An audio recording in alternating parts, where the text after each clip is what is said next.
Since we are the last one is the seasons of the year. Seasons of the year.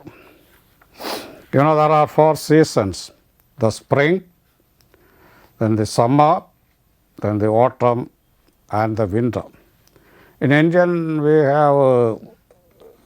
have six seasons of the year: Vasantam, Grishmam, Varshakalam, then Sharat, Hemantam, and Shishiram. These are the 6 seasons in India. But we actually, especially in Kerala, we mainly have 2 seasons: the rainy season and the summer. Otherwise, we don't have much difference in the seasons of the year. Although in Indian calculation, there are 6 seasons, we don't experience, especially in Kerala, because we have only 2 seasons. We experience 2 seasons, the rainy season and the summer. In December, January, it's a bit fresh, not very cold, but not chilly, but it is fresh. But that is winter. But we don't, here in Kerala, it is still very hot. So, but in European countries, these 4 seasons are very clear, very clear. The first season is Frühling, the spring, that is April, May. Then second season is summer. It is right now, it is summer in Europe, and also the school vacation is at this time. They close on the 29th June normally. 29th June or 29th June is the feast of Peter and Paul. Or at the end of June they close. Then July, August, September normally holidays, especially for the universities. That is the summer season. Then comes the Frühling. No, the Herbst, autumn. They call it the fall. The nature prepares for the winter. The leaves of the trees fall down. All the leaves of the tree falls down. That is the Herbst. That is perhaps September, October, November, these months. Then the winter. The winter is December, January, February. There everything is, no trees all shed there because it is very cold. The sap of the tree does not work. And if the sap is not going up, the leaves cannot survive, and therefore the leaves fall down. If you may see, you may think it is all gone dry, but it is not, all dead. It is not dead. They just prepare themselves to suffer the cold of the winter because the sap in the tree is frozen, and therefore the leaves cannot survive, they fall down.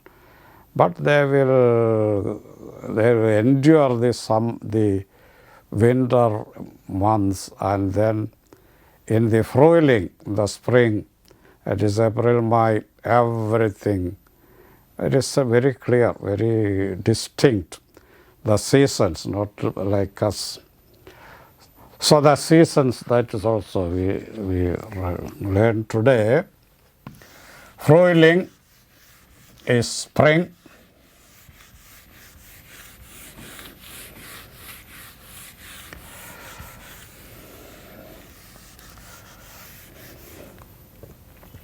Der Frühling. That is masculine.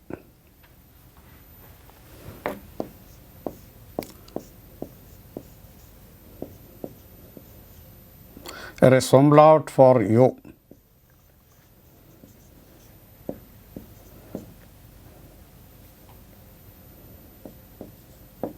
spring, April, May, perhaps also June. Then summer, plural is the same.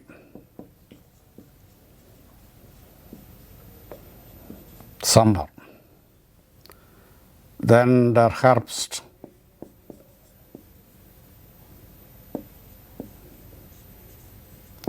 Plural is Herbst, isn't it? Herbst. Autumn.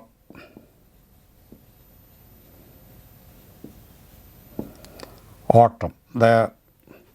As I said, this is the October, November, very sad months because it's all cloudy and there will be rain, cloudy and no sun, autumn. Winter is the snowfall.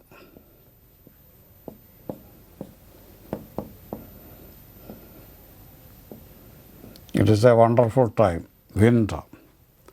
My first experience with the winter while I was a student in Vienna, early in the morning, my parish priest called me, "You wake up and look into the window. Everything is white. Everything is white." In the night there was snowfall, heavy snowfall. It's a kind of flake, water flake. They fall down very light, very light.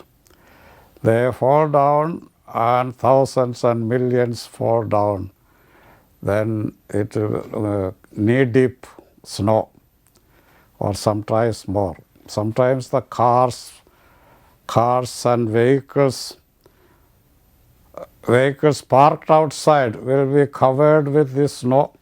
It's a wonderful sight. And so my parish, I was working as an assistant parish priest in a parish when I was studying the Vienna University.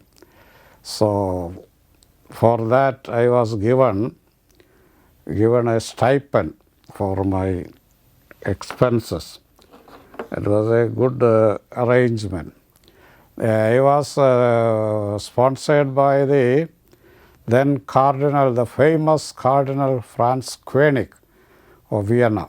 Franz Koenig. He was a very famous man and he is instrumental for the selection of John Paul II as the Pope.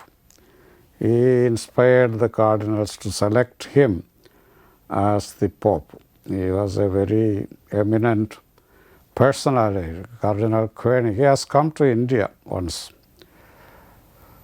So he appointed me as the assistant parish priest in a parish, in a very nice parish.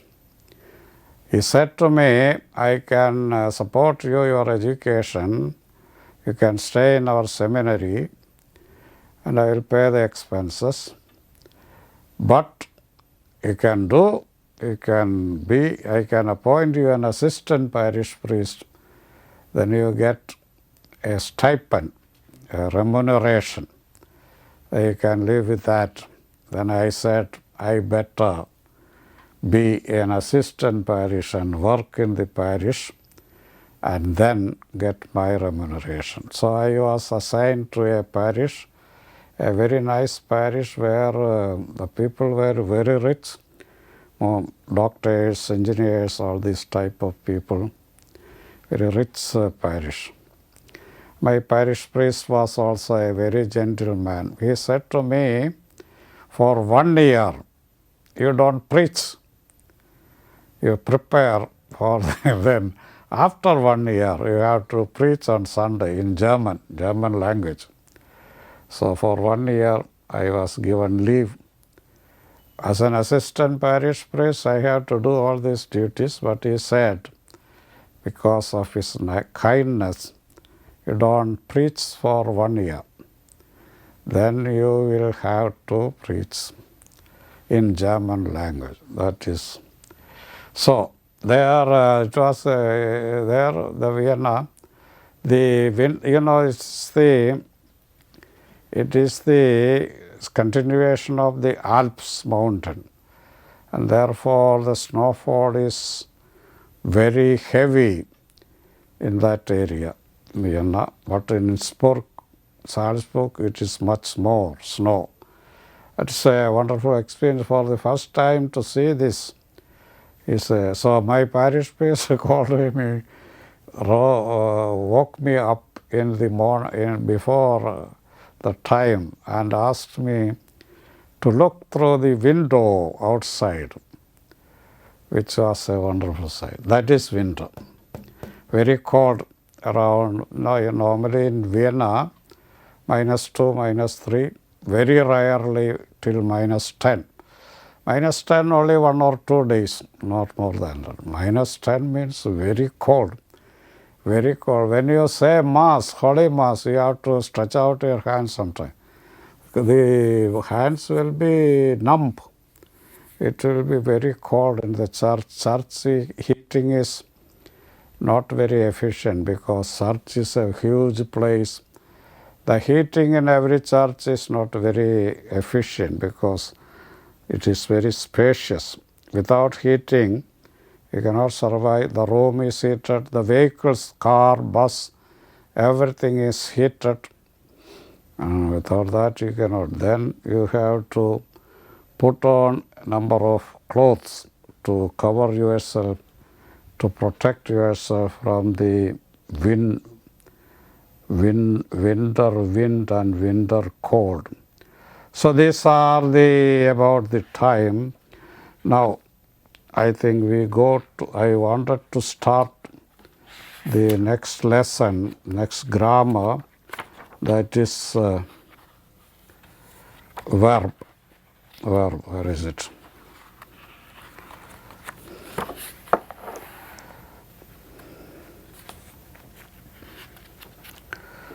About the verb. We have seen the nouns. Now, verb is a very difficult part of the speech. We said there are 8 parts of speech, and verb is the most difficult. We said for the noun, you have to look into the gender, number, and case. That is very easy. But the verb, what are the things that we have to look into to fix the meaning of a verbal form?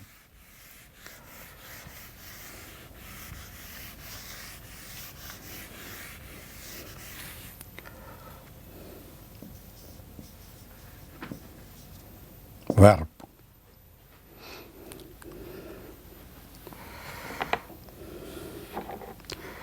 The German word is also the same, das Verb. Das Verb. Verb in any language is the most important, at the same time, most difficult part of it. What are the things we have to look into?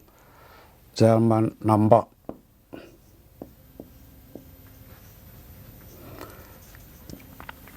Number is there, as in the case of noun. Second is person. Number, only 2 numbers, singular and plural. Person, first person, second person, third person. Third is tenses and moods. Tenses and moods.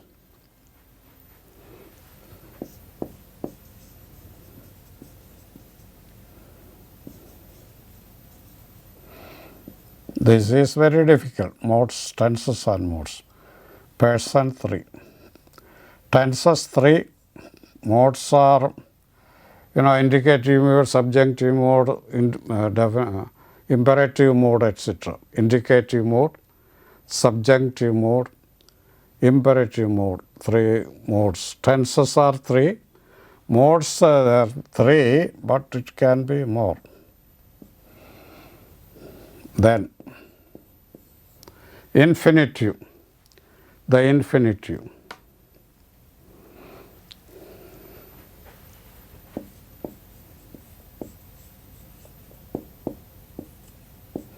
What is the infinitive?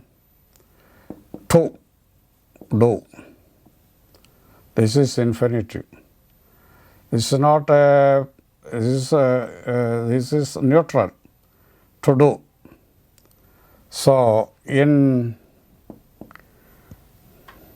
German, infinitive is, the ending is very often en, ends in en. For example,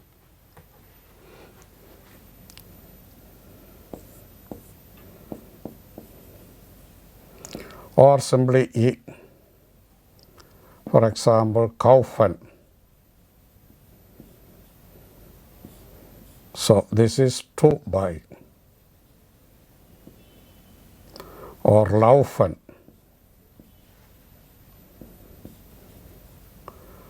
To run. Or sprechen.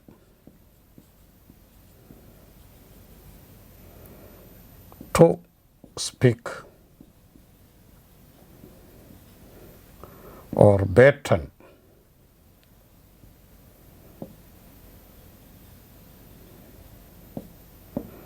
To pray. So all ends in en. That is infinitive. Infinitive ends in normally.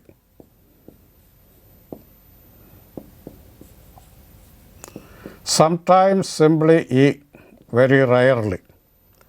For example, what is the example? Not e, only n. Sometimes not e, n. Only n. That is very rare. For example, sign. This is the verb to be. To be. Verb to be means I am, you are, he is, etc. That is verb to be. I am, you are. That is verb to be. Ich bin, du bist, etc. Then there are some verbs like that ending in not en but simply n. Handle.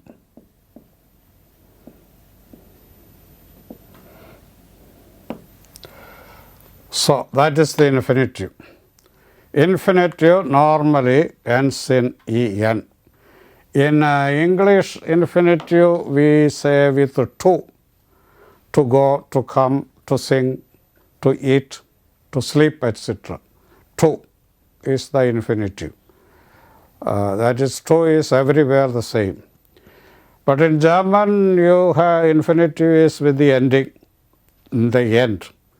You don't add anything in the beginning. Kaufen, laufen, sprechen, singen, beten, bitten, sein, handeln, etc. That is the infinitive. So if you look into the dictionary, you will not find the kauft, the conjugated form. You will find this infinitive.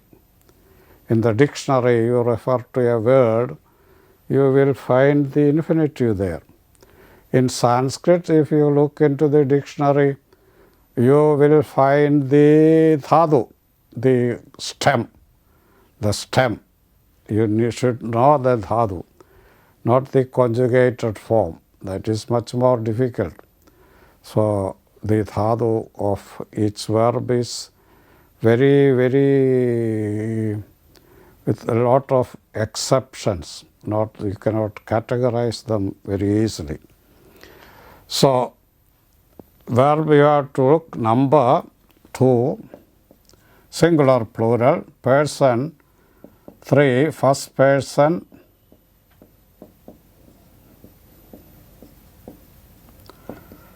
second person,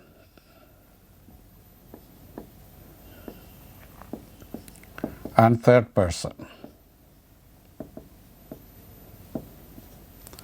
First person is I, the speaker. Second person is the hearer, the hearer. Third person is somebody neutral, somebody outside these two relationships. The speaker is first person, so always I, we, etc.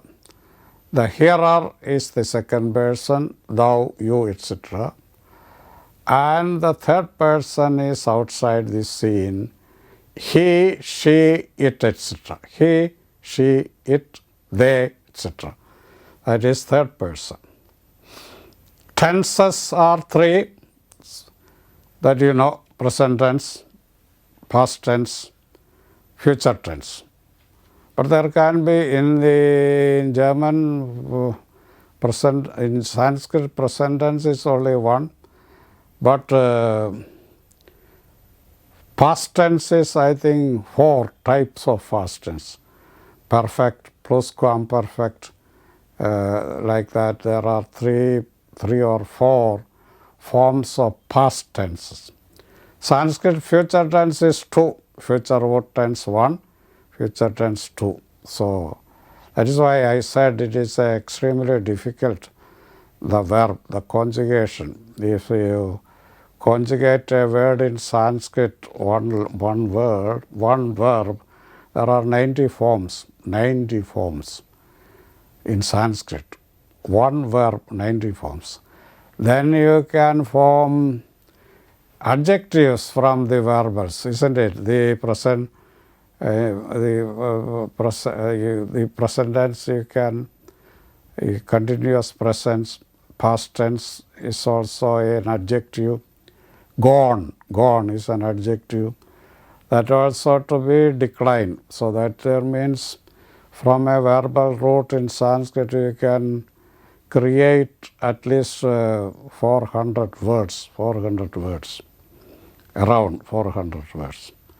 Not in German that much. So then infinitive, then what else? Voices.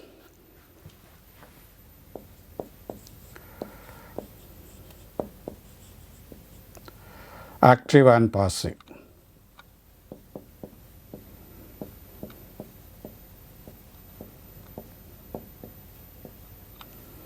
Active and passive. So active means normal.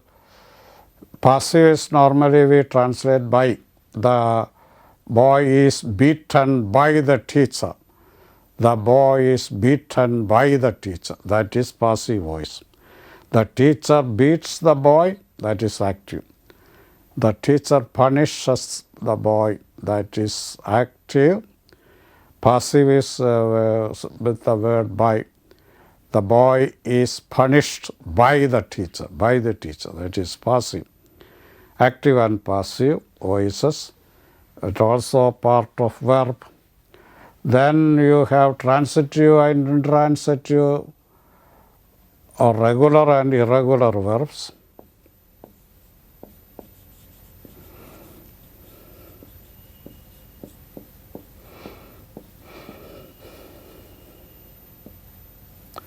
Regular and irregular verbs. There are a lot of irregularity in verbs. Lot of. You cannot fix. There are some which fits in a category. Then transitive and intransitive.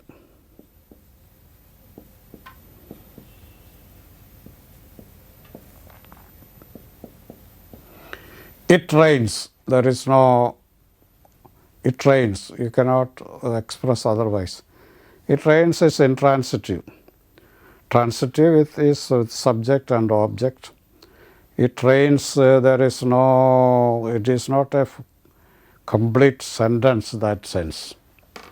These are the things that you have to know about verbs. The use of prefix is also important. Prefixes.